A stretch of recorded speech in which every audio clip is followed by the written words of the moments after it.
I'm Officer Chris Kneidel. I've been with Port St. Lucie Police now for 16 and a half years. I ended up here via the U.S. Army, which I was in the military police for 7.5 years, and did some time overseas, was in Korea, was in the Middle East for a deployment, and after that ended up in South Florida. I had family members that lived down south, and they'd been through and said it was a nice place, and I stopped in 2001, and I liked the city. I liked how it looked. I liked the people. I've had a lot of good opportunities here since. I've been in the SRO program, the School Resource Program. I was the first SRO for Treasure Coast High School for the first 3 years they were open. I was in Port St. Lucie High last year. I've done road patrol.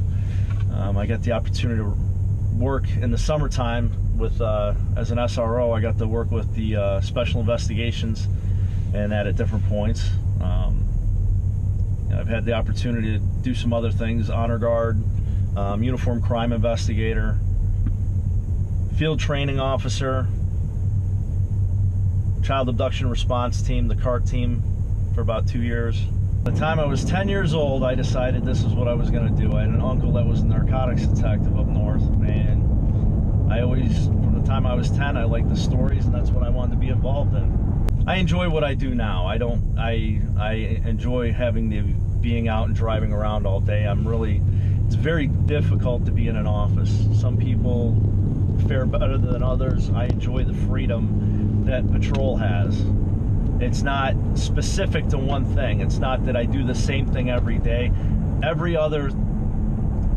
Not one day is ever the same. It's always different. You know, a lot of the calls will be the same just because of after doing this job for so many years, they have similarities to them, but you never know what you're going to do from 1 minute to the next, so you're never bored. There's never a time where you look and say, oh man, you know, you get to drive around, you're always out in the public, you're always doing something. You know, you get a little bit of everything being out here. And it's a personal preference. I mean, I've had a lot of good opportunities and that throughout the years that, you know, I feel I capitalized on, and it made me well-rounded in my profession, and I'm very thankful in that, because, and especially, you know, now I still do instructing with the department, which I like doing, because that's another way you can take your experience and transfer it onto others. My first love is being on patrol.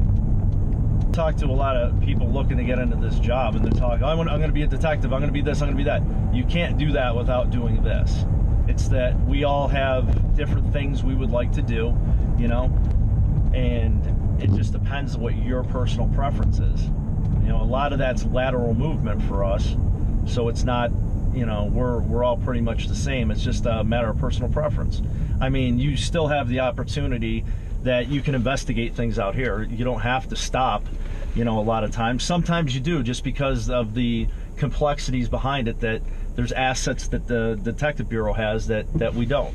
You know, but for the most part, we have a lot of things at our disposal that we can use at any given time, and, you know, there's very seldom are you told to stop doing an investigation. You know, you have the opportunity to carry it as far as you want to go with it a lot of the times, you know, and then other times it's just, you know, it needs to go to somebody that can put that time in, because our job here is to do the initial. You do the first part, and if you can close it and do the investigation, then you do it. If you can't, then it's got to go to somebody that can put together the different pieces of the puzzle. But you have to realize it's a small percentage that are doing all the different things that they're doing. You can't use the paintbrush and just say, okay, you know, everybody's doing bad things, because that's what you're seeing. It's a small percentage, and you have to keep things in perspective. I mean, you have to, you know, and when you have victims, you know, regardless of where you're at in your career, you know, you need to look at it and be the one that wants to get for lack of a better term, get the bad guy. I mean, get the one that did it. I was never a fan of bullying. I was never a fan of the way certain people treated other people. So, I mean, it gives you an opportunity to kind of level things out. Go do a ride along with people and ask a lot of questions and pay attention to what's going on. And that gives you a good, you idea of what it is, because it's definitely not TV. Nothing gets solved in 2 minutes. All right, Officer Kneidel. Well, I appreciate you letting me ride along, and I know it's uncomfortable sometimes. People film you, but you did a great job, and I appreciate it. Giving you your perspective of police work. And everybody out there in Port St. Lucie, join us next time on the next episode.